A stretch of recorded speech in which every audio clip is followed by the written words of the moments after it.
Hello friends, मैं VP Sharda आप सभी का गुरु कोचिंग सेंटर के चैनल पर स्वागत करता हूं। तो दोस्तों आइए, जो हमारा टॉपिक है आज नर्मदा नदी। तो नर्मदा नदी के हम क्वेश्चंस करेंगे भी।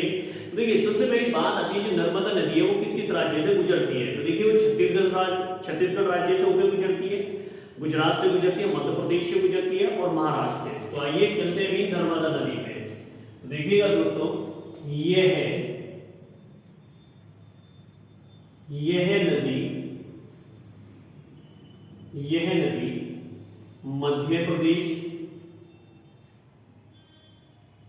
मध्य प्रदेश, छत्तीसगढ़।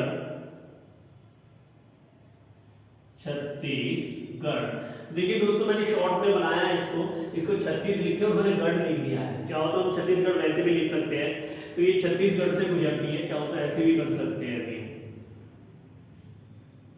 छत्तीसगढ़, ठीक है, छत्तीसगढ़। तो छत्तीसगढ़ से गुजरती है। उसके बाद में जो आपकी आती है, ये कहां पे आती है? महाराष्ट्र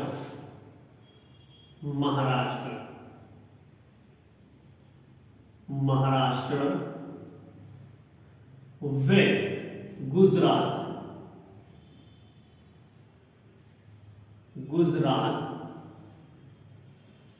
से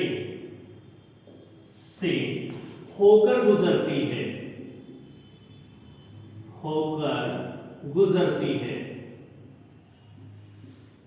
तो देखिए दोस्तों, ये जो हमारी नदी है नर्मदा नदी, तो ये इन राज्यों से होकर गुजरती है। उसके बाद में बात आती है कितनी लंबाई रखती है। तो ये हमारी भारत की 5वीं सबसे लंबी है। तो देखिएगा, यह नदी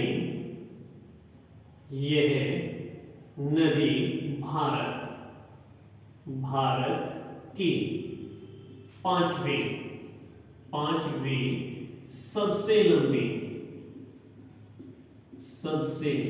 लंबी बड़ी नदी है,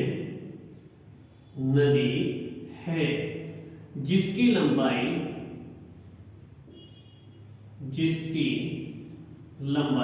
तो दोस्तों मैं आपको बता देता हूं कि जो इसकी लंबाई है वो 1310 किलोमीटर है। तो कितना है दोस्तों? 1310 किलोमीटर, जिसकी लंबाई 1310 किलोमीटर है, ठीक है। तो देखिए, जो आपका 1310 किलोमीटर है भाई, 1310 किलोमीटर इसकी लंबाई है। किसकी लंबाई है भाई? नर्मदा नदी की, ठीक है। तो दोस्तों यहां तक आप लोगों को समझ में आया। तो आइए अब उससे आगे चलते हैं नेक्स्ट पॉइंट। तो देखिए, ये जो नर्मदा नदी है, नर्मदा नदी को किन किन नामों से जाना जाता है अभी। तो सबसे पहली बात आती है कि जो आपका नर्मदा नदी है, नर्मदा नदी का जो उल्लेख मिलता है रामायण में, महाभारत में, मत्स्य पुराण इज द मोस्ट इंपोर्टेंट वे। तो इसको अच्छे से लिखेंगे हम। इस नदी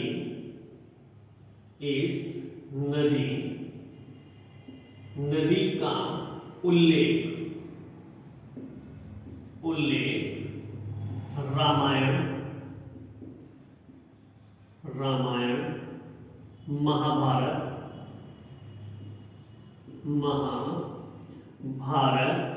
फिर उसके बाद में आएगा मत्स्य पुराण। तो देखिए, हमारी जो पुराणों की संख्या है वो पुराणों की संख्या 6 है और सबसे पुराना जो पुराण है वो मत्स्य पुराण है। तो इसको ध्यान रखेंगे, ये क्वेश्चन हमारा कई बार आ चुका है स्टूडेंट्स। तो आइए अब उससे आगे चलते हैं अभी। तो देखिए, इन सब में नर्मदा नदी का उल्लेख मिलता है दोस्तों।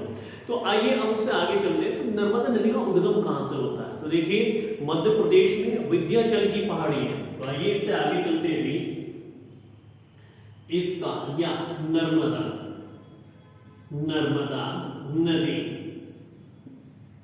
नदी का उद्गम मध्य प्रदेश। तो देखिएगा भाई, जो नर्मदा नदी है, नर्मदा नदी का जो उद्गम होगा दोस्तों मध्य प्रदेश की विंध्याचल पहाड़ियां। तो यहां हम कह सकते हैं मध्य प्रदेश की विंध्याचल की मैकाल, यानी कि विंध्याचल की क्या है भाई? मैकाल पर्वत श्रेणी है, ठीक है। तो आइए, विंध्याचल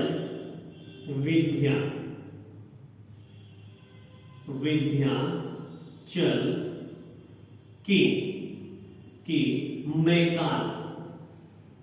मैकाल पर्वत श्रेणी। तो देखिएगा विंध्याचल की मैकान पर्वत श्रेणी। हाँ दोस्तों, जब हमारे पर्वत चलेंगे तो मैं उसमें आपको अच्छे से बताऊंगा कि विंध्याचल के ऊपर कौन सा पर्वत श्रेणी है या कौन सी पहाड़ी है। तो मैकान पहाड़ी है, जिसको हम पर्वत श्रेणी भी बोल सकते हैं। तो देखिए मैकान पर्वत श्रेणी के अमरकंटक से श्रेणी के अमरकंटक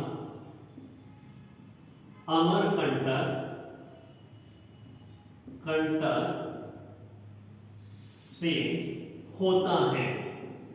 होता है। तो दोस्तों हम ये भी कह सकते हैं अमरकुंड, ठीक है। तो अमरकंटक जो कुंड है वहां से इसका निर्माण होता है या उद्गम होता है। कौन सी का भी? नर्मदा, ठीक है, नर्मदा नदी का। आइए उससे आगे चलते हैं दोस्तों। नेक्स्ट पॉइंट हमारा आता है कि भी जो नर्मदा नदी है, नर्मदा नदी, गोदावरी और कृष्णा नदी, ठीक है, के बाद भारत में तीसरी लंबी सबसे नदी बहने वाली है। और कैसे? दक्षिण में, ये दक्षिण की है भी, ठीक है।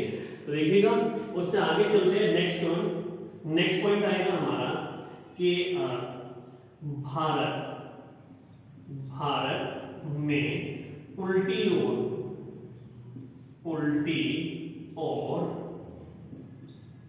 और बहने वाली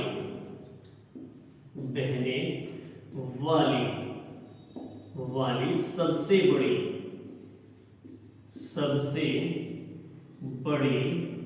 नदी। तो देखिएगा भाई जो नर्मदा नदी है भारत में उल्टी ओर, और ये कैसे बहती है भी, यानी कि उल्टी ओर बहने वाली ये सबसे बड़ी नदी है जो किसका निर्माण नहीं करती है, वो डेल्टा का निर्माण नहीं करती है भी, ठीक है। आइए अब उससे आगे बढ़ते हैं भी। नेक्स्ट पॉइंट, तो ये नर्मदा नदी को दो राज्यों की जीवन रेखा कहा जाता है। तो स्टूडेंट्स उससे पहले थोड़ा रिवीजन कर लेते हैं। तो आइए बढ़ते हैं भी। देखिए नर्मदा नदी कहां से निकली हुई? तो ये निकली हमारा मध्य प्रदेश से, छत्तीसगढ़ से, और जो आपका महाराष्ट्र है वहां से, और गुजरात से, वहां से निकल के चलती है, यानी कि गुजरती है। फिर उसके बाद में बात आती है भी, नर्मदा नदी भारत की 5वीं सबसे बड़ी नदी है, यानी कि अगर संपूर्ण भारत में मानी जाए तो 5वीं और दक्षिण में मानी जाए तो 3री, ठीक है। आइए उससे आगे चलते हैं, जिसकी लंबाई 1310 किलोमीटर है, ओके। उससे आगे बढ़ते हैं। नेक्स्ट पॉइंट, इस नदी का उल्लेख किस किस में मिलता है? तो देखिए हमारे ग्रंथ है, एक तो रामायण और महाभारत, ठीक है। मैं आपसे कहने लग गया हूं कि भारत सबसे बड़ा महाकाव्य है। सबसे बड़ा महाकाव्य कौन सा है? अभी हमारा महाभारत। उसके बाद में दूसरा सबसे बड़ा महाकाव्य हमारा रामायण, ठीक है। तो अब ये पुराण है, ठीक है। तो देखिए मत्स्य पुराण ये सबसे पुराना या प्राचीन पुराण माना जाता है, मत्स्य पुराण। तो इन तीनों में नर्मदा नदी का उल्लेख मिलता है। तो दोस्तों आइए उससे आगे बढ़ते हैं।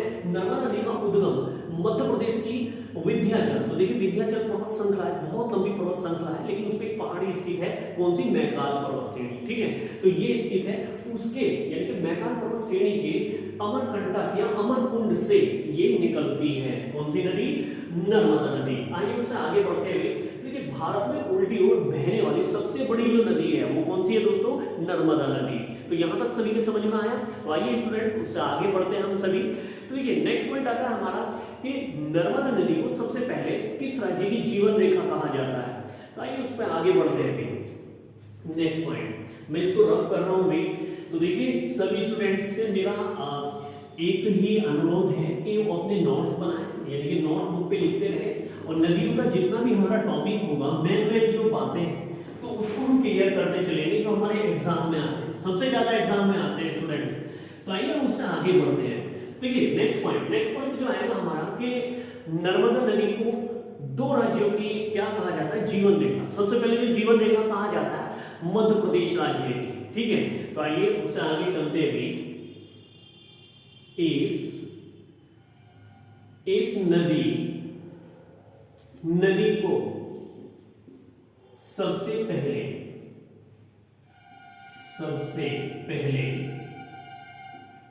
मध्य प्रदेश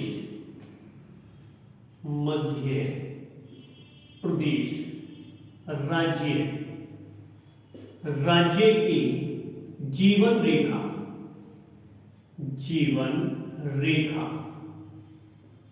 रेखा कहा जाता है।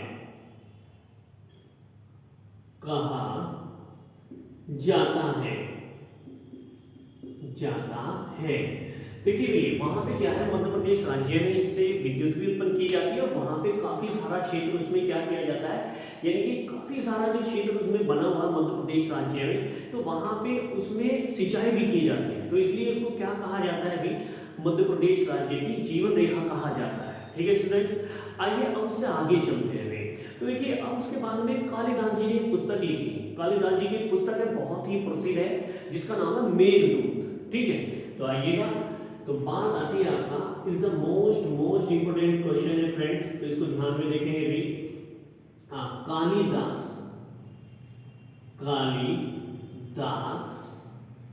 जी, कालिदास जी द्वारा रचित पुस्तक मेघदूत में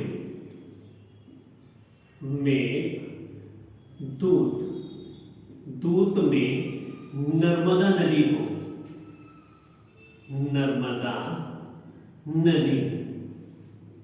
नदी को तो देखिएगा क्या कहा गया है, रेवा नदी कहा गया है। क्या कहा गया है स्टूडेंट्स, तो रेवा नदी कहा गया है। ठीक है, रेवा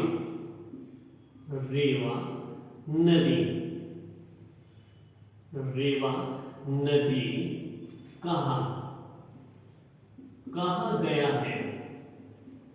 गया है क्योंकि जिसका अर्थ, देखो इसका मैं अर्थ भी बता देता हूं भी, जिसका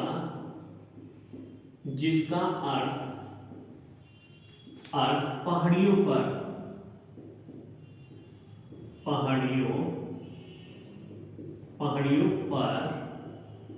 कूदने फांदने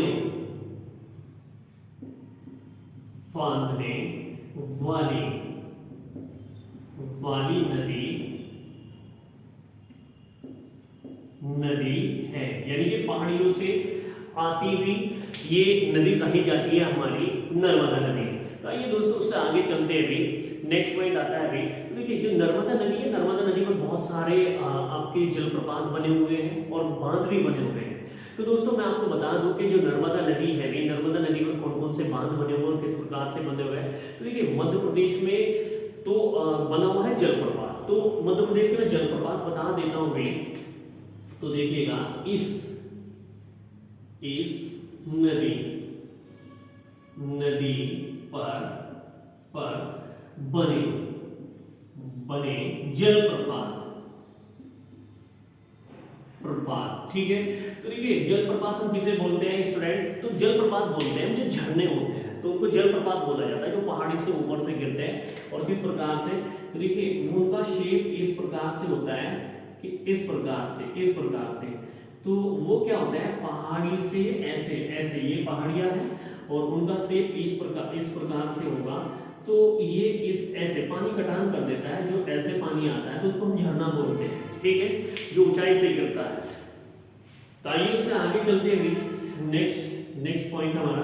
तो देखिए ये झरना जो है, कौन कौन से जलप्रपात या कौन कौन से झरने स्थित है भाई, किस नदी पे दोस्तों, जो आपका नर्मदा नदी है। तो देखिए नर्मदा नदी पे जो आपका जलप्रपात है धुआंधार जलप्रपात, यानी कि धुआंधार जलप्रपात। ठीक है, ये हुआ धुआंधार जलप्रपात। दोस्तों आइए उससे आगे बढ़ते हैं अभी। उससे आगे जो जलप्रपात है नेक्स्ट है भी हमारा मंदार जलप्रपात। ठीक है, तो देखिए मैं आपको बता दूं कि जो आपका मंदार जलप्रपात है ये भी मध्य प्रदेश में है। मंदार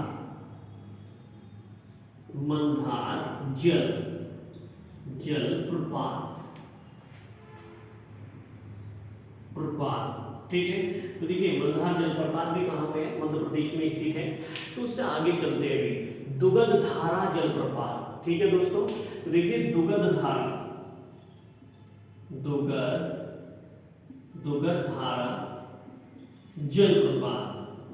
जलप्रपात। ठीक है, तो देखिए ये सारे हमारे जलप्रपात है जो इंपोर्टेंट है। तो इनमें सबसे जो इंपोर्टेंट है हमारा धुआंधार जलप्रपात, ये मोस्ट इंपोर्टेंट है। आगे चल के जब हमारे जलप्रपात का वीडियो बनेगा तो उसमें इंडिया के सभी जलप्रपात बता दूंगा स्टूडेंट, जो हमें सबसे अच्छे से समझ में आए। ओके दोस्तों, तो आइए अब उससे आगे बढ़ते हैं नेक्स्ट पॉइंट। तो देखिए अब जो हमारा नेक्स्ट पॉइंट आता है कि इस पे जो है जो नर्मदा नदी है, ठीक है, तो देखिए जो नर्मदा नदी है दोस्तों, तो ये नर्मदा नदी अमरकंटक के कहां से होकर गुजरती है, किस प्रकार से अभी, तो आइए जो नर्मदा नदी है इसमें आगे बढ़ते हैं, इसको रफ करते हैं स्टूडेंट्स।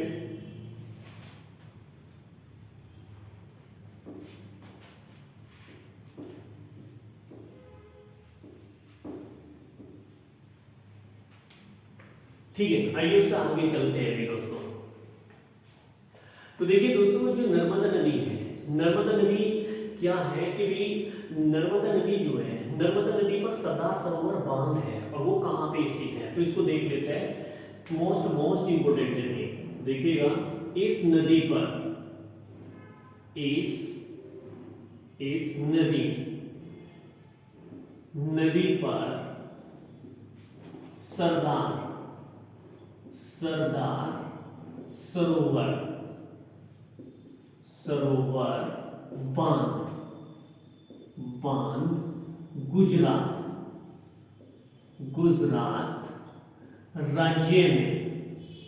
गुजरात राज्य में स्थित है। तो देखिएगा जिस कारण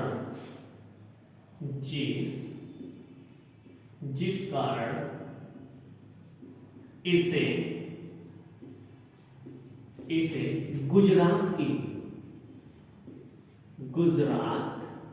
की जीवन रेखा, गुजरात की भी जीवन रेखा कहा जाता है।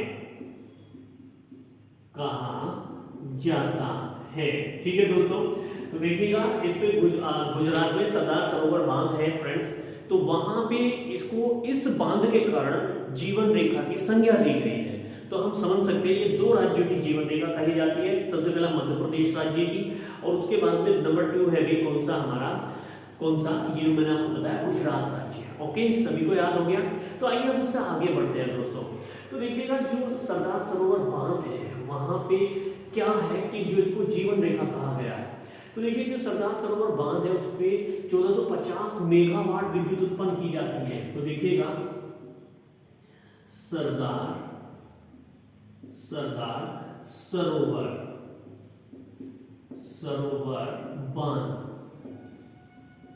बांध से गुजरात में, तो देखिएगा भाई जो गुजरात है, गुजरात में कितना मेगावाट बिजली उत्पन्न की जाएगी, 1450 मेगावाट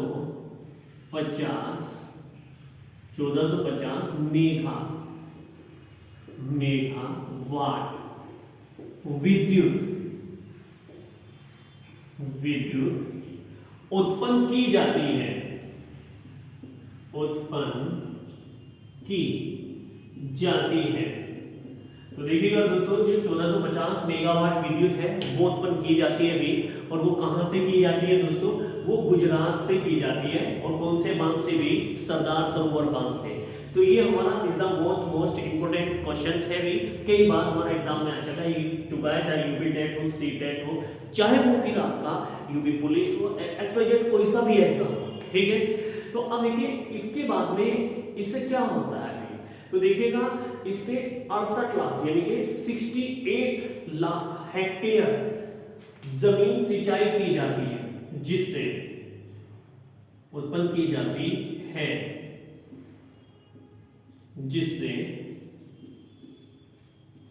68 लाख हेक्टेयर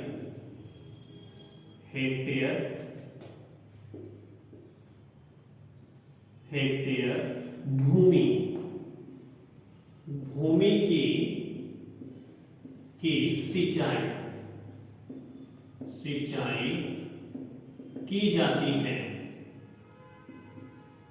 की जाती है। तो देखिएगा दोस्तों यहाँ पे यानी कि हमारा जो 68 लाख हेक्टेयर भूमि है उसकी सिंचाई की जाती है। तो इस कारण इसको क्या कहा गया है, जीवन रेखा कहा गया है। तो हम याद रखेंगे जो जीवन रेखा है वो दो राज्यों की है, मध्य प्रदेश की भी और गुजरात की भी।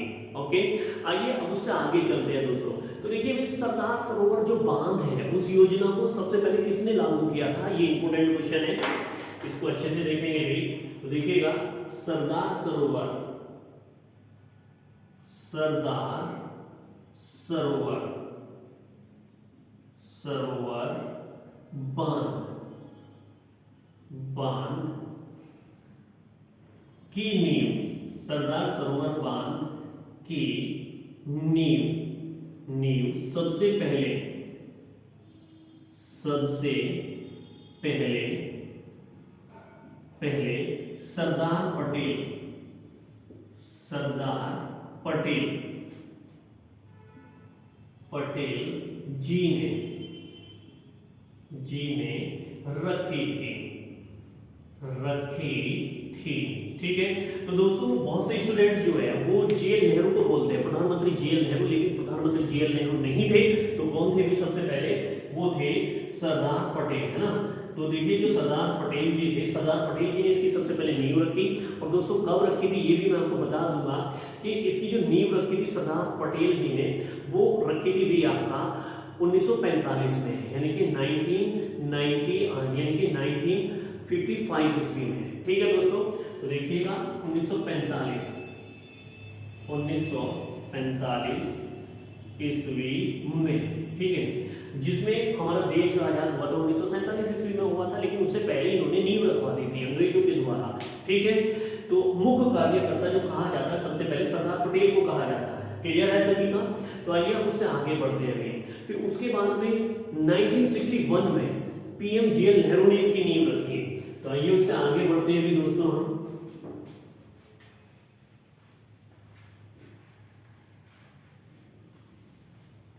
नेक्स्ट पॉइंट, आइए उस नेक्स्ट पॉइंट को देखते हैं भी।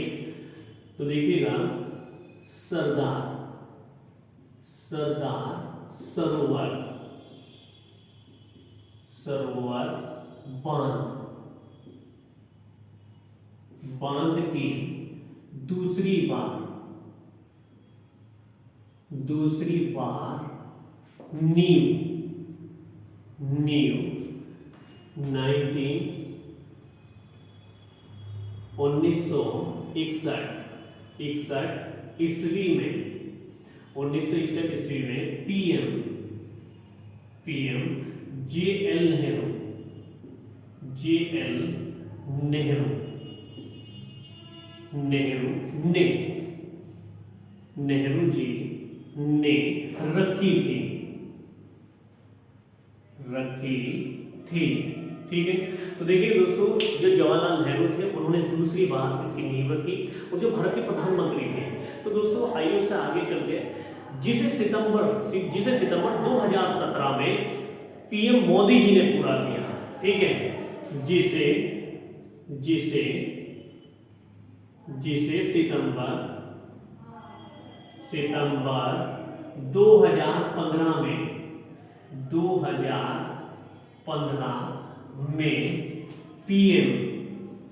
पीएम मोदी जी ने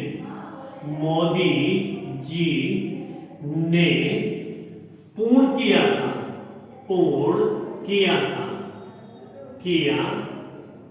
क्लियर हुआ भाई। तो देखिए सितंबर 2015 में, सॉरी 15 नहीं है 17 है। ठीक है, ध्यान रखेंगे भाई, 2017 में मोदी जी ने इसको पूरा किया। ओके भाई, तो 2017 में इसको पूरा किया। अब उसके बाद में चलते हैं भी दोस्तों कि देखिए जो सरदार सरोवर बांध है, सरदार सरोवर बांध की ऊंचाई कितनी है भाई और किस प्रकार से है। तो देखिएगा जो इसकी ऊंचाई है, मैं आप सभी को बता दूं भी, सरदार सरोवर बांध की ऊंचाई और प्लस इसकी लंबाई। ठीक है, तो आइए भी सरदार सरोवर बांध।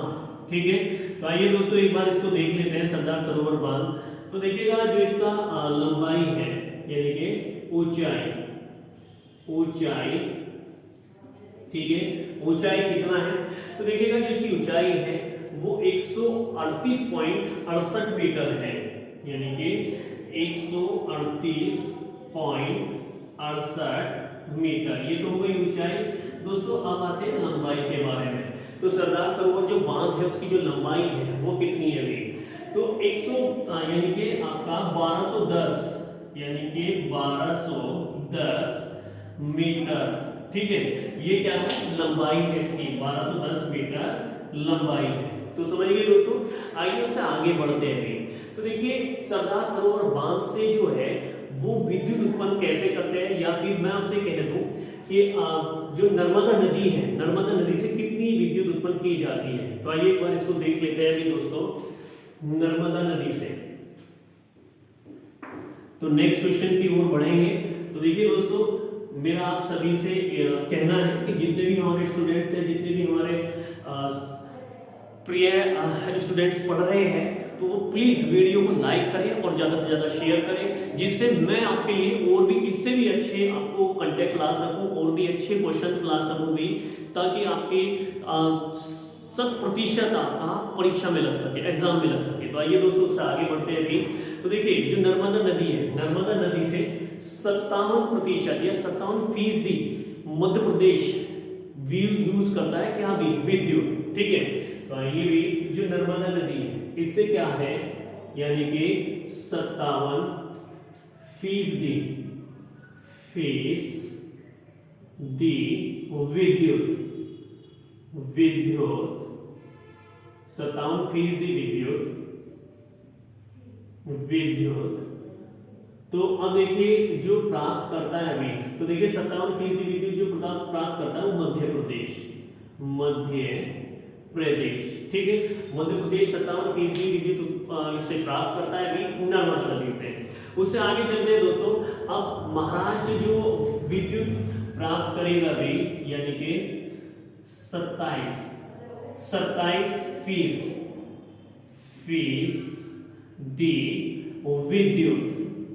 विद्युत। तो देखिएगा अभी जो 27% विद्युत प्राप्त करेगा वो करेगा महाराष्ट्र।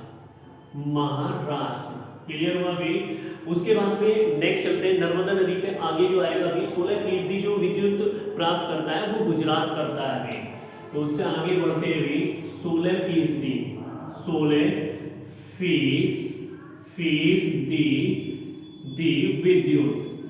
विद्युत। तो देखिएगा अभी 16% विद्युत में हुआ भी हमारा गुजरात।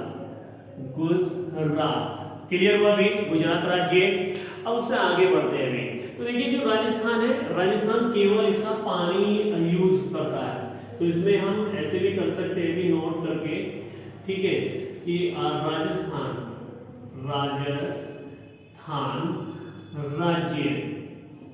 राज्य नर्मदा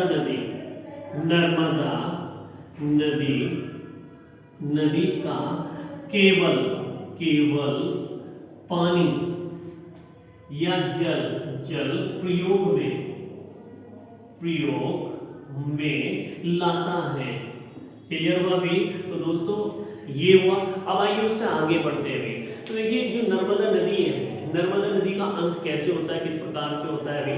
तो देखिए नर्मदा नदी जो है अभी ये एक गुजरात में भरूच जिला पड़ता है, भरूच जिले से होती हुई खंभात खाड़ी में गिर जाती है। तो आइए उससे आगे बढ़ते हैं अभी। नर्मदा, या चलो ये लिखते हैं, नर्मदा नदी का अंत, ठीक है, अंत। तो देखिए अभी जो नर्मदा नदी है, नर्मदा नदी का अंत गुजरात के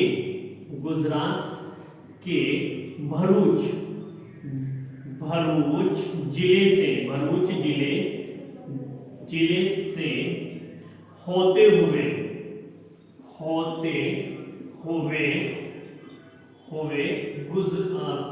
खंभात की खाड़ी में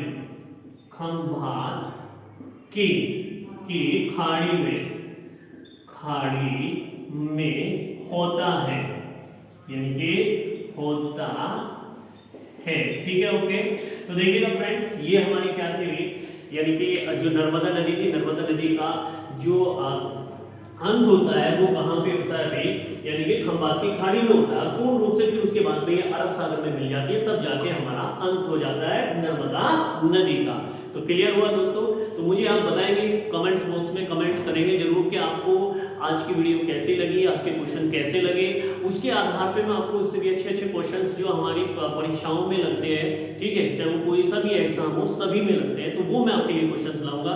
तो दोस्तों अच्छे रहिए, स्वस्थ रहिए, ठीक। लेकिन इसके साथ साथ में वीडियो को शेयर करना ना भूलें और चैनल को सब्सक्राइब करना ना भूलें। जो हमारे न्यू स्टूडेंट्स हैं, प्लीज उनसे भी मेरा यही कहना है कि चैनल को सब्सक्राइब कीजिए और वीडियो को शेयर कीजिए। अच्छे रहिए, स्वस्थ रहिए, जय हिंद।